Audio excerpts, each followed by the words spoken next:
नमस्कार दोस्तों।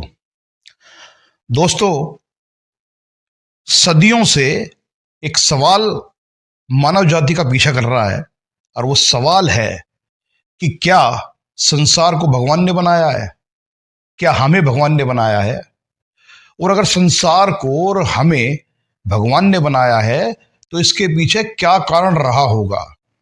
क्या आवश्यकता पड़ गई होगी भगवान को हमें बनाने की? वो क्या कारण रहे होंगे जिस कारण से संसार की उत्पत्ति भगवान को करनी पड़ी और इंसान की उत्पत्ति भी भगवान को करनी पड़ी? ये एक मिथ है या एक सत्य है?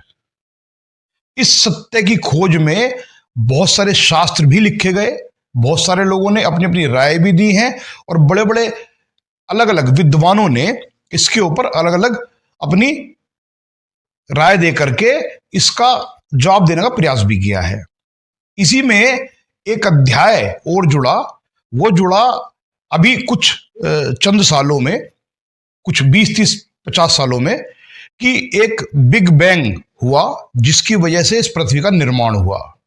तो आज हम इसी बात पर मंथन करने वाले हैं और इसी बात पर चर्चा करके हम इसका जवाब ढूंढने का प्रयास करेंगे अपने कुछ तर्कों के हिसाब से, क्योंकि तर्क के हिसाब से ही चीजों को समझा जा सकता है और चीजों को बनाया जा सकता है।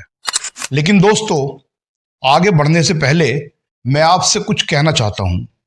मैं ये कहना चाहता हूं, सबसे पहले तो मैं कोई संत नहीं हूं, कोई साधु नहीं हूं। एक्चुअली मैं कोई धर्म गुरु भी नहीं हूं। मैं किसी शास्त्र को आधार बना करके भी कोई बात करने वाला नहीं हूं।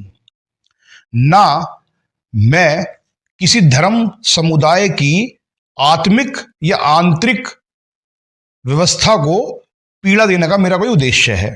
ना मैं किसी व्यक्ति को अपनी इस वीडियो के माध्यम से कोई पीड़ा देना चाहता हूं। मेरा उद्देश्य इस वीडियो को बनाने का सिर्फ ये है कि हम एक्चुअल में जिस जीवन को जी रहे हैं, इस जीवन की सत्यता को जानने का अधिकार हम सबके पास है।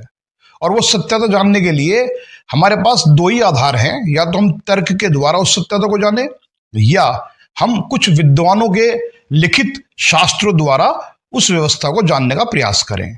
तो आज जो भी बात मैं आपसे करूंगा, उस बात से मेरा उद्देश्य किसी भी धर्म समुदाय, व्यक्ति विशेष या किसी भी व्यक्ति को मानसिक या आंतरिक दुख पहुंचाने का नहीं है।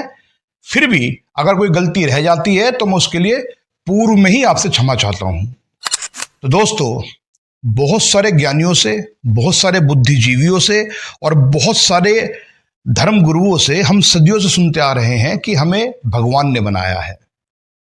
अब ये तो हमने सुना कि हमें भगवान ने बनाया है, लेकिन सवाल यह है कि हमें भगवान ने क्यों बनाया है? क्या कारण रहा होगा भगवान के पास? क्या उद्देश्य रहा होगा भगवान के पास? और वो ऐसी कौन सी आवश्यकता भगवान को पड़ गई होगी जिस कारण से भगवान ने मानव जाति का निर्माण किया या संसार का निर्माण किया? ऐसी भगवान की क्या आवश्यकता रही होगी?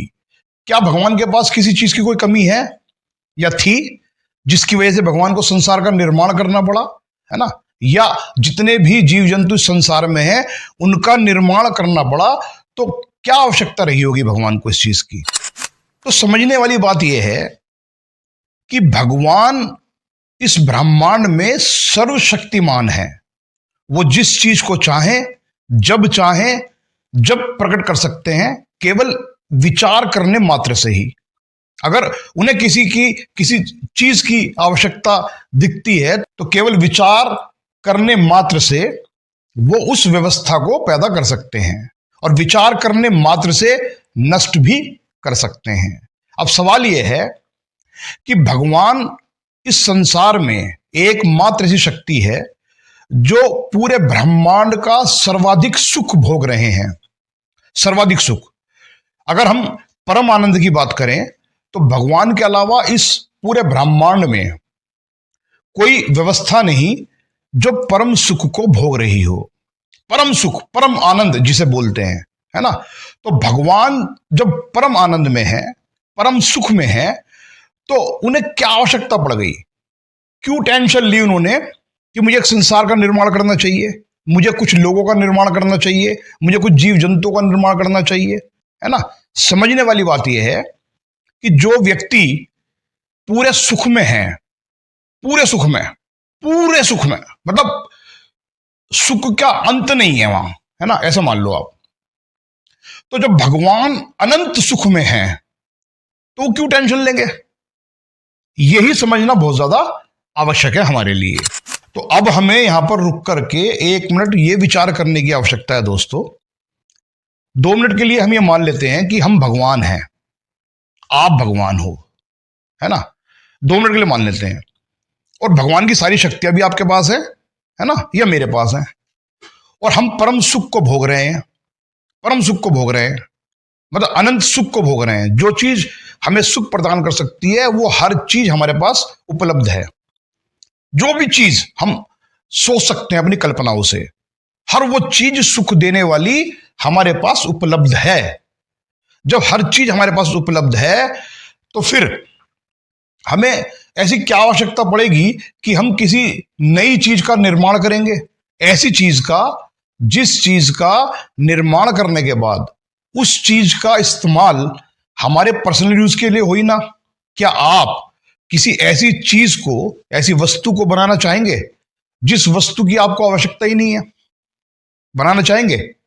आप किसी भी ऐसी वस्तु को नहीं बनाना चाहेंगे या निर्माण नहीं करना चाहेंगे जिस वस्तु की आवश्यकता आपको नहीं है। तो अब समझने वाली बात यह है कि भगवान जो परम सुख को भोग रहे हैं, उस परम सुख को भोगने के बाद, उस परम सुख को लेने के बाद और सर्वशक्तिमान होने के बाद संसार की जितनी भी प्रजातियों का निर्माण अगर हम ये कहते हैं कि भगवान ने किया है, अगर हम ये सोचते हैं कि भगवान ने किया है, तो हमें यह भी सोचना चाहिए कि भगवान को क्या आवश्यकता थी उस निर्माण को करने की।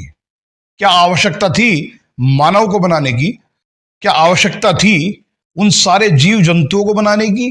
क्या आवश्यकता थी उन सारी व्यवस्थाओं को करने की जो व्यवस्थाएं पैदा होते के साथ ही दुख भोगना शुरू कर दें? आप विचार कीजिए जरा, एक इंसान जब पैदा होता है और पैदा होने से लेकर मृत्यु तक वो दुख के अलावा कुछ भोगता ही नहीं। भले ही हम संसारिक चीजों से ये मान लें कि ये चीजें सुख देती हैं, लेकिन वो सुख नहीं देती। दुख का मतलब दुख है। मानव जाति या कोई भी जीव जंतु इस संसार में जो है वो केवल दुख भोग रहा है। और जब वो दुख भोगता है, जब वो दुख भोगता है तो दुख भोगते हुए वो सबसे पहले अपना जो द्वेष है, अपना जो मन के भाव हैं, वो किस पे निकालता है? वो निकालता भगवान पे। और वो क्या कहता है? भगवान तूने हमें क्यों बनाया? क्या इसलिए हमें पैदा करा था कि हम दुखी भोगते रहें? उन्हें देखो भगवान वो सब सुख में है, मैं दुख में हूं। तो एक्चुअल में होता क्या है? इसका सीधा मतलब यह है कि हम भगवान को कोसना शुरू कर देते हैं। अब समझने वाली बात यह है कि भगवान को भूत, वर्तमान और भविष्य तीनों का ज्ञान है। जब उन्हें तीनों का ज्ञान है तो उन्हें यह भी ज्ञान होगा कि अगर मैं इस पृथ्वी का निर्माण कर रहा हूं तो इस पृथ्वी के निर्माण में जितनी भी प्रजातियों को मैं उत्पन्न करूंगा या उनका निर्माण करूंगा, कल को ये प्रजातियां जब दुख में होंगी तो ये मुझे ही कोसेंगी, मुझे ही अपशब्द कहेंगी, मुझे ही अभद्र शब्दों से भगवान को कोसना शुरू कर देते हैं जब बहुत दुखी होते हैं। समझने वाली बात यह है कि उस व्यवस्था का निर्माण भगवान क्यों करेंगे जो व्यवस्था निर्माण होने के बाद भगवान को ही कोसना शुरू कर दे, और जिस व्यवस्था में दुख के अलावा कुछ हो ही ना। उस मानव को, उस जीव जंतु को क्यों बनाएंगे जो जीव जंतु दूसरे जीव जंतु को मार के खाता हो, उसका जीवन समाप्त कर देता हो। समझने वाली बात है। उस मानव जाति को क्यों बनाएंगे जिस मानव जाति के अंदर धन को लेकर के द्वेष कषाय भर जाए, मतलब अति हो जाए द्वेष कषाय की, और मानव जाति एक दूसरे की शत्रु बन जाए, एक दूसरे की दुश्मन बन जाए, बिना मतलब की टेंशन इतनी बड़ी। ये छोटी टेंशन नहीं है। पूरे संसार में अगर हम एक एक व्यक्ति के अलग अलग दुख देखें तो हम हिसाब नहीं लगा सकते। अनंत दुखों से भरा पड़ा है संसार। तो ऐसे दुखों से भरे संसार को बनाने के पीछे मतलब भगवान क्यों अपनी एनर्जी वेस्ट करेंगे? एक व्यक्ति जो परम सुख भोग रहा है, पहले से पूर्ण आनंद में है। आप अपने ऊपर एग्जांपल लेके देखो 2 मिनट के लिए। आप इस संसार के सबसे शक्तिशाली व्यक्ति बन जाओ, संसार की सारी दौलत आपके पास हो, सारी दौलत, संसार का हर सुख हर वैभव आपके पास हो, हर सुख हर वैभव आपके पास हो। जब संसार का हर सुख हर वैभव आपके पास होगा तो क्या आप किसी ऐसी व्यवस्था का निर्माण करना चाहेंगे जो व्यवस्था सिर्फ आपको टेंशन दे, दूसरा काम ही ना करे? सुबह उठते तो टेंशन, दोपहर को तो टेंशन, शाम को तो टेंशन। वो एक पिक्चर आई थी सलमान खान साहब की और अमिताभ बच्चन साहब की, मेरे को नाम याद नहीं आ रहा उस पिक्चर का। तो उसमें अमिताभ बच्चन साहब भगवान बने थे और वो कुछ समय के लिए शक्ति उसको सलमान खान को दे देते हैं। सलमान खान उसमें एक प्रेस रिपोर्टर जैसा या कुछ था एक्चुअली। तो जब वो बन जाता है कुछ समय के लिए भगवान, मतलब 2-4 घंटे के लिए, तो वो परेशान हो जाता है क्योंकि इतना शोर आता है उसके कानों में, इतना शोर आता है कि वो उसको एडजस्ट ही नहीं कर पाता, उसके कान फटने को तैयार हो जाते हैं, है ना। तो समझने वाली बात यह है कि आप सोचो, इस संसार में हर आदमी दुखी है, हर आदमी प्रार्थना कर रहा है। वो प्रार्थना कहाँ जा रही है? कहीं तो जा रही है, किसी के पास तो जा रही है। तो हम किससे प्रार्थना कर रहे हैं? भगवान से, है ना। तो भगवान के पास ही तो जा रही होगी। अगर आपके पास 100 आदमी एक साथ सवाल करें, 100 आदमी एक साथ सवाल करें, तो आप क्या करोगे? टेंशन में आ जाओगे। तो आप सोच के देखो कि संसार को बनाने से पहले भगवान ने ये नहीं सोचा होगा कितने सारे लोग, 8 अरब लोग हैं, 8 अरब, 8 अरब में से 5 अरब लोग तो भगवान को सुबह सुबह याद करते होंगे। 5 अरब आवाजें एक साथ भगवान के कानों में जाएंगी तो टेंशन होगी कि नहीं? और वो परम सुख में है। अब आप सोचो ना कि आप अपने बेडरूम में आराम कर रहे हो, तसल्ली से, बिल्कुल आराम से, मस्त एकदम आराम, कोई टेंशन नहीं आपको, और अचानक कोई 2 आदमी टेंशन देने वाले आ जाएं, क्या करोगे आप? टेंशन हो जाएगी आपको, और आप उन्हें बुरा भला भी कहोगे, यार मैंने अच्छी परेशानी ले ली है, ये खामखा मेरे पीछे लग गए। आप समझो ना बात को, मेरी बात को। तो भगवान ऐसी व्यवस्था क्यों बनाएंगे जो व्यवस्था उनको परेशान करती हो, उनको टेंशन देती हो? अब हम ये मान भी लें थोड़ी देर के लिए, अपने बुजुर्गों की बात मान लेते हैं, कुछ गुरुओं की बात मान लेते हैं कि भगवान ने हमें बनाया, मान लिया, इंसान बनाया, मान लिया, मानव जाति को बनाया, मान लिया। लेकिन सवाल ये उठता है कि जो जीव जमीन में 5 किलोमीटर नीचे पैदा हो रहा है और 5 किलोमीटर नीचे मर जाता है, वो बाहर की दुनिया भी आगे नहीं देखता, उसे क्यों बनाया? क्या लॉजिक था? समझने की बात है। उसे क्यों बनाया? उसके पैदा होने से प्रकृति में क्या तो बदलाव हो रहे हैं, और प्रकृति को क्या बदलाव दे रहा है? 5 किलोमीटर नीचे जो जीव पैदा हो रहा है। समझने की बात है। एक पशु मर जाता है जंगल में, पशु मर जाता है ना, उसमें कीड़े पैदा हो जाते हैं, कीड़े। वो कीड़े क्यों पैदा हो रहे हैं? क्यों पैदा हो रहे हैं? आपने देखा होगा, अपने गर्मियों में एक मौसम आता भादों का, भादों में वो जीरा मच्छर जिसे बोलते हैं, लाखों की तादाद में पैदा होते हैं, रात को पैदा होते हैं, सुबह मर जाते हैं। क्यों? क्यों बनाया उन्हें? क्या क्या उनका क्या लॉजिक है साहब? एक रात को पैदा हुआ, सुबह मर गया, क्यों बनाया उसे भगवान ने? है ना। हम लोग जो विस्टा बोलते हैं उसको शुद्ध भाषा में, संस्कृत भाषा में, जो होती है वेस्ट, हमारी जो बॉडी का वेस्ट होता है, पेट का वेस्ट होता है, उसमें कीड़ा पैदा होता है। उसको क्यों बनाया? क्या लॉजिक था? दुख भोगने के लिए क्यों बनाया? अब आप कहोगे कर्मों का परिणाम हो सकता है, तो चैप्टर ये है ही नहीं ना, कर्म तो बाद की चीज है, पहले तो जन्म हुआ है ना। हम बात कर रहे हैं जन्म होने की, है ना, संसार बनने की। संसार क्यों बनाया? क्या रीजन रहा? एक व्यक्ति को बड़ा सुंदर बनाया, गोरा चिट्टा, एक को काला बना दिया, एक समान बना लेते। एक को आंख दे दी, दूसरे को अंधा कर दिया, एक को टांग दे दी, दूसरे को लंगड़ा कर दिया, है ना। क्या क्या लॉजिक है? समझने की बात है। ये सारी टेंशन लेने की क्या जरूरत है? क्या आप ऐसी टेंशन लेना पसंद करेंगे अगर आपके पास ये शक्ति हो? अब जब परम सुख भोग रहे हो तो आप कहोगे छोड़ यार, कुछ नई नई टेंशन क्यों ले रहा है? नहीं लोगे ना। जब तक आवश्यकता नहीं होती तब तक टेंशन नहीं लोगे। टेंशन कब लोगे? जब आवश्यकता होगी। सांप बनाया, है ना, उसका संसार को चलाने में क्या क्या हाथ है? सोचिए ना। नेवला बनाया जो सांप को मार के खा रहा है, इसलिए पैदा करा कि मैं सांप भी बनाऊंगा, नेवला भी बनाऊंगा। नेवला सांप को मारेगा, सांप नेवले को मारेगा, लड़ते रहो आपस में। है कोई लॉजिक? उन्हें क्यों बनाया? बिच्छू होता, बिच्छू, बिच्छू की एक आदत है, उसके जीन में है ये आदत। वो जीन में क्या है? जब बिच्छू पैदा होता है, अपनी मां के पेट से बाहर निकलता है, जिस वक्त वो गर्भ से बाहर निकलता है, जिस समय वो गर्भ से बाहर निकलता है, उसी वक्त तो अपनी मां की पीठ पर चढ़ जाता है। एक बिच्छू तो होता नहीं, कई सारे होते हैं। जब जन्म होते थे उनके, वो सारे बिच्छू मां की पीठ पर चढ़ जाते हैं और वो अपनी मां को नोच नोच के खा जाते हैं। तो उनका जन्म इसलिए करा था भगवान ने कि जाओ, जो तुम्हें पैदा करेगा उसे नोच के खा जाना। है कोई लॉजिक? है कोई लॉजिक? मेरी समझ से बाहर है। भगवान तो ऐसे नहीं हो सकते ना। भगवान का क्या मतलब है फिर? भगवान का मतलब होता है जो राग देश कषाय से दूर है, जो दूर है। भगवान का तो यही तो मतलब हुआ ना। अब इसे भगवान को समझने के लिए भी एक लाइन मैं जरूर बोलूंगा। हमारे माता पिता ने हमें पैदा किया, तो जो पैदा हमारे माता पिता ने किया, हम बड़े संस्कारी हैं, माता पिता के आज्ञाकारी हैं, माता पिता के सुबह शाम चरण छूते हैं और उनकी हर बात मानते हैं। तो क्या हमारे माता पिता हमारा बुरा चाहेंगे? हमें दुख में देखना चाहेंगे? नहीं। अगर उन्हें हमें दुख में देखना होगा तो हमें पैदा ही क्यों करेंगे? क्यों पैदा करेंगे?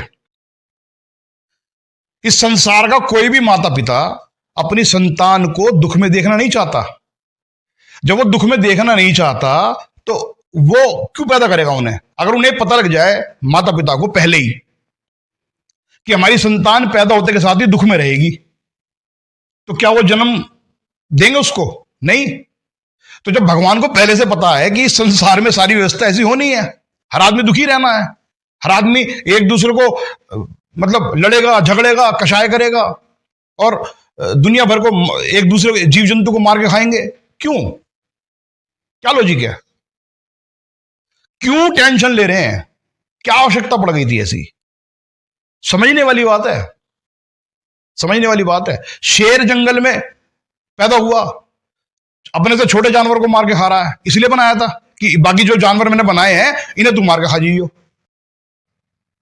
इसलिए बना रहा हूं ये जानवर मैं, इन्हें तुम मार के खा जाइयो। अब उस जो जानवर को मार के खा रहा है, उस जानवर से पूछो कि तू इस दुख भोगने के लिए संसार में आया था? इसलिए बनाया था तुझे भगवान ने कि जार शेर का पेट का निवाला बन जाइयो, मुंह का निवाला बन जाइयो।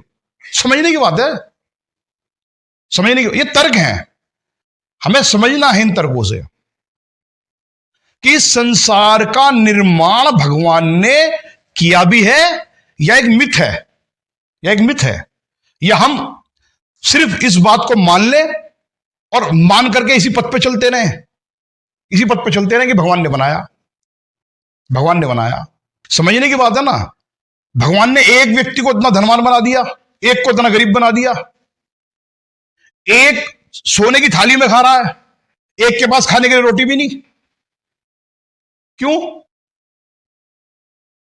क्यों? एक बच्चा पैदा हुआ, वो इसलिए रो रहा है कि उसे दूध नहीं है पीने के लिए, उसके पास पैसे नहीं है उसकी मां के पास कि उस बच्चे को दूध पिला दे। और दूसरा बच्चा, उसकी मां चांदी के गिलास में दूध लेकर आई और दूध फेंक के मार रहा है, उसे पीना नहीं है। ऐसा क्यों? क्या इसलिए भगवान ने बनाया? उस बच्चे का क्या कसूर था जो पैदा हुआ? उस बच्चे से भगवान की क्या दुश्मनी थी? उस जानवर से भगवान की क्या दुश्मनी थी जिस जानवर को शेर मार कर खा गया है? सांप से क्या दुश्मनी थी भगवान को जो नेवले को भेज दिया? समझिएगा ना बात को सब। कोई तो लॉजिक हो, कोई तो तर्क हो, कुछ तो समझ में आए। भगवान से उस जीव को क्या दुश्मनी थी जो जमीन में 5 किलोमीटर नीचे पैदा हो रहा है और वहीं मर जाता है? भगवान तो राग देश कषाय से दूर हैं, दूर हैं। उनके लिए तो सब संतान बराबर हैं, चाहे वो जीव जंतु हो, चाहे वो सूक्ष्म जीव हो, चाहे मैं हूं, चाहे आप हो। एक पिता के लिए भगवान पिता समान है ना, तो एक पिता के लिए उसकी सारी संतान इक्वल होंगी कि नहीं? इक्वल होंगी कि नहीं? आप समझो ना, एक पिता के 4 बच्चे हैं, 1 2 3 4, चारों में से किसी भी को चोट लगेगी तो पिता को दुख होगा क्या नहीं होगा? होगा क्या नहीं होगा? एक को भी चोट लगेगी तो पिता को दुख होगा। चारों में से कोई एक बच्चा दुखी होगा तो पिता को दुख होगा, एक को भी, क्योंकि उसके लिए सारी संतान बराबर है। तो पूरा ब्रह्मांड जो है, इस ब्रह्मांड में जितने जीव हैं, चाहे वो पानी के अंदर हो, चाहे वो जमीन के अंदर हो, चाहे जमीन के ऊपर हो, चाहे जमीन के बाहर हो, चाहे कहीं भी हो, चाहे हवा में हो, चाहे अग्नि में हो, कहीं भी हो, हर जीव भगवान की संतान हुए, परमपिता है ना। तो कोई भी भगवान अपनी संतान से द्वेष कैसे रख सकता है कि उसकी एक संतान, अच्छा लॉजिक इसे दूसरे से समझते हैं। एक पिता, मैं या कोई और, एक पिता की 4 संतान है, तो क्या वो अपनी एक संतान से कहेगा इसे मार के खा जा, दूसरी को मेरी? लॉजिक दो, समझने की बात है। क्या संभव है प्रैक्टिकल? तो जब हम इस व्यवस्था को नहीं कर सकते तो भगवान कैसे कर सकते हैं? हम मेरे भगवान में डिफरेंसेस कितने ज्यादा हैं। उन्हें भगवान क्यों कहा गया है? इसलिए तो कहा गया है, इसलिए तो कहा गया है कि वो अपनी सब संतानों को एक समान, एक आंख से देखते हैं, एक आंख से देखते हैं। तो उन्हें क्या जरूरत पड़ गई थी टेंशन लेने की? उनको कोई दुश्मनी है क्या? समुद्र में लाखों प्रजाति के जीव हैं, लाखों प्रजाति के, और हर जीव समुद्र में दूसरे जीव को मार के खा रहा है। एक बड़ी मछली छोटी मछली को निगल जाती है, मार के खा रही है। अब सवाल फिर वही आ जाता है, बड़ी मछली को ज्यादा, मतलब बड़ी मछली से ज्यादा प्यार है भगवान को, छोटी से नहीं है। छोटी भी तो भगवान ने बनाई है। अगर हम ये कहते हैं कि संसार भगवान ने बनाया, अगर हम ये कहते हैं कि संसार भगवान ने बनाया, तो जो छोटी मछली है प्यारी सी, उससे भगवान को क्या द्वेष है? उससे भगवान को क्या शत्रुता होगी जो भगवान ने उसे बना करके और समुद्र में छोड़ दिया? और बड़ी वाली से ज्यादा प्यार होगा है, उससे कह दिया जा खा ले से, इसे मार के खा जा। समझने की बात है, ये तो कॉमन सेंस की बात है, समझना चाहिए, सोचना चाहिए। तो समझने वाली बात यह है कि जितने भी संसार में जीव हैं उनसे किसी की भी कोई दुश्मनी है ही नहीं भगवान की, क्योंकि वो तो राग देश कषाय से दूर है, परम आनंद में है, परम आनंद को भोग रहे हैं वर्तमान में, और भविष्य में भोगेंगे, अनंत अनंत समय तक भोगेंगे। इसलिए तो उनको भगवान कहा गया है। तो हम में और उनमें कितना बड़ा डिफरेंस है, कितना बड़ा डिफरेंस है। तो जब हम अपनी संतान के लिए बुरा नहीं सोच सकते, भगवान क्यों पैदा करेंगे उन्हें दुख भोगने के लिए? क्यों पैदा करेंगे? और संसार में एक व्यवस्था नहीं है ऐसी। आप जब इसको खोजने जाएंगे, इस पे विचार और चिंतन करने जाएंगे, तो संसार में बहुत सारी व्यवस्था ऐसी हैं जिन व्यवस्थाओं को देख करके आप ये अंदाजा लगा सकते हैं कि इन व्यवस्थाओं का संसार को चलाने में कोई रोल है ही नहीं, कोई रोल है ही नहीं, कोई रोल है ही नहीं। मगरमच्छ बनाया पानी के अंदर, क्यों? उसकी क्या जरूरत थी साहब? क्या जरूरत थी? ताकि वो दूसरे जो जीव हैं उनको मार के खा जाए। फिर सवाल हो जाता है कि मगरमच्छ से प्यार था भगवान को, उन जीवों से नहीं था जो दूसरे रह रहे हैं, उन्हें क्यों बनाया? तो ये दिमाग में एक थ्योरी है हमारे जो सेट हो चुकी है कि संसार को भगवान ने बनाया है और इस संसार में जितने जीव हैं उनको भी भगवान ने बनाया है। चिंतन तो कीजिए, भगवान बैठ के इसी काम में लगे हुए हैं हैं? भाई आज 1000 आदमी मर गए, अब 1000 नए बनाने हैं। पृथ्वी पर आज 10,000 समुद्री जीव मर गए हैं, भाई पुराने नए बनाओ। प्रैक्टिकली संभव? क्या भगवान इसी काम में रहेंगे? बताइए, तर्क की बात है। वो सारा काम धंधा छोड़ के, परम आनंद छोड़ करके, अपना परम आनंद जो भोग रहे हैं उसे छोड़ करके बस इसी काम में रहेंगे। 84 लाख प्रजातियां कही जाती हैं, और 84 लाख प्रजातियों में हर प्रजाति में रोज कितने मरते होंगे और कितने जन्म लेते होंगे? तो क्या भगवान इसी काम में लगे हुए हैं? सोचो ना, एक प्रजाति में अगर रोज सिर्फ 100 जीव मर रहे हो तो 84 लाख को 100 से गुणा कर लो, 100 से गुणा कर लो 84 लाख को। इतनी जीवों को नए रोज पैदा करना भगवान इसी काम में, इसी काम में लगे हुए हैं। हमें कैसे बना सकते हैं भगवान? प्रैक्टिकली संभव नहीं है, प्रैक्टिकली संभव नहीं है। समझने की बात है, यह एक मिथ है जिसमें हम सदियों से जीते आ रहे हैं कि हमें और संसार को भगवान ने बनाया है। एक मिथ है। और बहुत सारी व्यवस्थाएं हैं, आप नजर तो डालो, चिंतन तो करो। जिन चीजों का, जिन व्यवस्थाओं का संसार को चलाने में कोई लेश मात्र भी रोल नहीं है, उन चीजों की उत्पत्ति क्यों करेंगे भगवान? लेकिन वो है ना संसार में। जब वो है तो कुछ ना कुछ तो कारण हुआ उनके होने का। लेकिन हम क्या कह रहे हैं? सब कुछ भगवान कर रहे हैं, सब कुछ भगवान कर रहे हैं। क्यों क्यों कर रहे हैं भगवान? क्या आवश्यकता पड़ गई भगवान को? क्या उनके आनंद में कोई कमी रह गई थी? जो वो इतने सारे दुख भरे संसार को, जहां दुखी दुख है, कहां सुख है संसार में? दुखी दुख तो भरा पड़ा है, दुखी दुख भरा पड़ा है। तो क्यों बनाएंगे वो इतने दुखद भरी व्यवस्था को? क्यों बनाएंगे, क्यों पैदा करेंगे? आप और हम अपने घर में से कूड़ा भी निकाल देते हैं बाहर, कूड़ा भी बाहर निकाल देते हैं अपने घर में से। और वो भगवान जिसका पूरा ब्रह्मांड है, अपने ब्रह्मांड में वो ऐसी दुख भरी व्यवस्था को कैसे निर्माण कर सकते हैं? क्या सोच के निर्माण कर सकते हैं? तो ये एक मिथ है, एक मिथ है कि भगवान ने बनाया। अब दूसरी बात पे आते हैं। कुछ लोग कहते हैं कि एक बिग बैंग हुआ 1400 करोड़ साल पहले, एक बड़ा विस्फोट हुआ, जिस विस्फोट से इस पृथ्वी का निर्माण हुआ। ये कुछ सालों से चल रही है बातें, हम सुन भी रहे हैं। कुछ का ये भी कहना है, कहां से उठी कैसे उठी ये मैं नहीं बोल रहा, लेकिन कुछ लोगों का कहना यह है कि एक बिग बैंग हुआ, बहुत बड़ा विस्फोट हुआ, जिससे इस पृथ्वी का निर्माण हुआ और मानव जाति का, जीव जंतुओं का निर्माण हुआ। चलिए जी, मान लिया कि कोई विस्फोट हुआ और उस विस्फोट से कोई निर्माण हुआ। अब समझने वाली बात यह है, ध्यान दीजिएगा मेरे शब्दों पे जो मैं कहने जा रहा हूं। जितने भी हमारे ग्रंथ हैं, जितने भी हमारे शास्त्र हैं, उन शास्त्रों में, उन ग्रंथों में यह बात स्पष्ट लिखी है कि आत्मा ना तो पैदा हो सकती है, ना आत्मा को नष्ट किया जा सकता है। यानी आत्मा का ना तो कोई निर्माण करता है और ना ही इसको कोई नष्ट कर सकता है। आत्मा को ना तो आत्मा जन्म लेती है, ना आत्मा की मृत्यु होती है।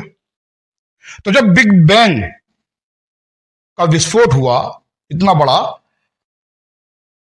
तो वो आत्माएं कहां से आई? सारी कहां से आई आत्माएं सारी? क्योंकि ग्रंथ और जितने भी शास्त्र हैं जिन पे हमें अटूट भरोसा है, हम बिग बैंग को सच माने या अपने शास्त्रों को सच माने? हमारे लिए तो हमारे शास्त्र सच्चे हैं। जब हमें अपने शास्त्रों पर अटूट भरोसा है तो हम तो शास्त्रों की मानेंगे। और बात सत्य भी है, हम महसूस भी करते हैं कि आत्मा ना तो पैदा होती है और ना आत्मा मरती है। पैदा कौन होता है? शरीर। और मरता कौन है? शरीर। देह पैदा होती है, देह ही मरती है, आत्मा नहीं मरती, ना आत्मा पैदा होती। तो जब आत्मा पैदा नहीं हुई और ना उसको मारा जा सकता है, तो भाई साहब बिग बैंग जो 1400 वर्ष पहले हुआ, उसमें आत्मा कैसे निर्माण हो गई? आत्मा का निर्माण कैसे हो गया? समझने वाली बात है। कैसे निर्माण हो गया? चलो देह का निर्माण हो गया जी, कुछ पार्टिकल्स ऐसे बने जिससे देह का निर्माण हो गया, समझ ली बात। अमीबा बना या कुछ और बना, है ना, मान ली बात। चलो आत्मा का निर्माण कैसे हुआ उस विस्फोट में? इसका मतलब क्या है कि आत्मा उससे पहले थी, उस विस्फोट से पहले आत्मा थी। अगर उस विस्फोट से पहले आत्मा थी तो इसका मतलब विस्फोट नहीं हुआ। तर्क से समझने की कोशिश करें ना सर, तर्क से। अगर विस्फोट हुआ और आत्मा को विस्फोट ने पैदा नहीं किया, और आत्मा अपने आप शाश्वत है, ना पैदा होती है ना मरती है, तो विस्फोट के द्वारा तो आत्मा पैदा नहीं हुई। विस्फोट से पहले आत्मा थी। तो जब आत्मा विस्फोट से पहले थी तो इसका मतलब ये संसार भी विस्फोट से पहले था। सीधा अर्थ है कि ना तो विस्फोट हुआ, ना इसको संसार को भगवान ने बनाया, ना तो ये बिग बैंग से उत्पत्ति हुई संसार की, और ना ही संसार को भगवान ने बनाया। तर्क तो यही कहते हैं, तर्क तो यही कहते हैं कि ना तो विस्फोट हुआ और ना संसार को भगवान ने बनाया। इसका मतलब यह है कि संसार स्वतः ही है, शाश्वत है, अनादिकाल से था, अनादिकाल से है और अनंत कालों तक रहने वाला है। ना इसका कोई निर्माण कर सकता है और ना ही इसको कोई नष्ट कर सकता है। ये मैं नहीं कह रहा, ये चिंतन करने के बाद आपसे जो बात कर रहा हूं, ये चिंतन करने के बाद कर रहा हूं। आप खुद एक एक व्यवस्था का आकलन करो, एक एक व्यवस्था का चिंतन करो, तो जवाब आपके सामने होगा। चिंतन जरूर कीजिएगा दोस्तों। बड़ा गंभीर विषय था जिस पर मुझे मेरा मन था कि मैं आपसे बात करूं। आप भी चिंतन कीजिएगा। इसी के साथ आपसे विदा लूंगा। आपसे अगली वीडियो में मिलूंगा एक नए विचार के साथ। नमस्कार।